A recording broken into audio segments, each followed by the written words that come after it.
solo tá compactado, tem que meter um subsolador aqui. Gente, é a maior cagada do planeta. Não precisava. Quebra a estrutura do solo, né, fazendo aquilo. O que a gente precisava? Só manejo.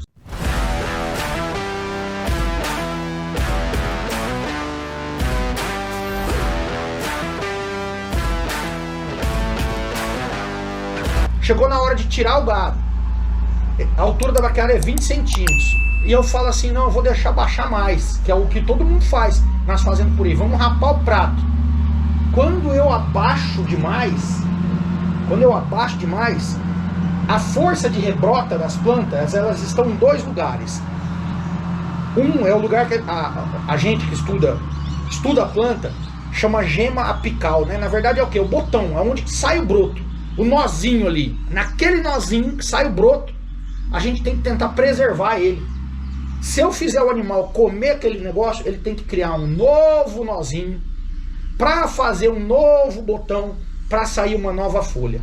Então isso tudo atrasa, a planta perde. E outra coisa, toda vez que eu rapo o prato, toda vez que eu baixo demais, a raiz encurta. A raiz perde força e a reserva de energia da planta está na raiz. Então eu crio um problema quando eu rapo o prato. Eu encurto raiz, tiro força e como o ponto de crescimento. Ela tem que criar um novo ponto de crescimento. Então aí qual que é a lei, né? O nosso grande desafio. Nosso primeiro grande desafio no manejo é trabalhar a altura de saída. Deixar resíduo. A fazenda tem que deixar resíduo. Tem muita gente que acha assim, ai, o solo tá ficando degradado, o solo tá ficando fraco, porque o solo tá compactado, né, da fazenda. Tá secando a represa. E aí o que acontece? Tem um estudo, eu participei desse congresso, Clélio, foi em 97, na Exalc, que é a mais principal escola agronômica do Brasil. Teve um congresso anual que eu fui lá, sobre pastagens. Teve um cara que fez uma apresentação, nunca vou esquecer na minha vida, e foi a mais perfeita do planeta. Ele pegou dois pastos, ele continuou, de uma fazenda normal aqui, ele continuou fazendo o quê? Manejo contínuo. Ele deixava carga de gado o tempo todo aqui e até ocasionalmente rapando ou não sei o que lá, tal. E aí no outro ele começou a trabalhar as alturas certas, ele respeitou a planta e ele dava descanso. Depois de um corte, a planta precisa de um tempo de descanso. Porque o que a gente tá falando pra planta? Olha, filha, calma, só vai voltar a boca em cima de você daqui a uns dias. Dá tempo dela recuperar. E nesse estudo, o que o cara mostrou? Esse tempo de recuperação, que a planta está se recuperando, a raiz está descendo.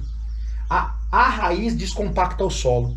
Quanto mais raiz eu faço a planta, porque eu preservo a parte aérea, quanto mais raiz eu boto para baixo, quem faz romper o solo, aí o teu pai, eu já vi meu pai falando isso, não sei se teu pai já fez, meter subsolador numa área, aqueles dentão assim, falar, solo tá compactado, tem que meter um subsolador aqui. Gente, é a maior cagada do planeta. Não precisava. Quebra a estrutura do solo, né, fazendo aquilo. O que a gente precisava? Só manejo. Só raiz. Esse cara, só raiz. E aí quando eu faço o manejo certo da planta, raiz desce, ela busca mais água, ela descompacta solo, ela busca nutriente em camada mais profunda, ela melhora o que a gente chama de microbiota, né, que é o ambiente do solo, é bactéria, é minhoca, é besouro, benéficos.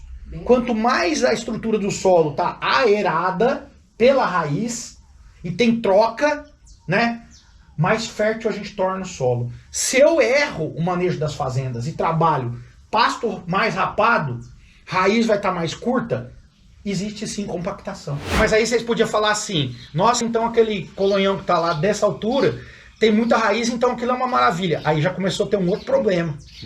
Por quê? Porque como passou da altura de que a gente quer para colocar gado, aquele pasto ficou com pouco nutriente. Tem raiz? Tem raiz. Tem massa? Tem massa. Olha como é difícil. Tá comendo pipoca seca. Tá comendo pipoca seca, isopor. A palavra é isopor. Ah, mas olha aquele volume, mas tá comendo isopor. Né? Não vai engordar igual precisava engordar. Não vai.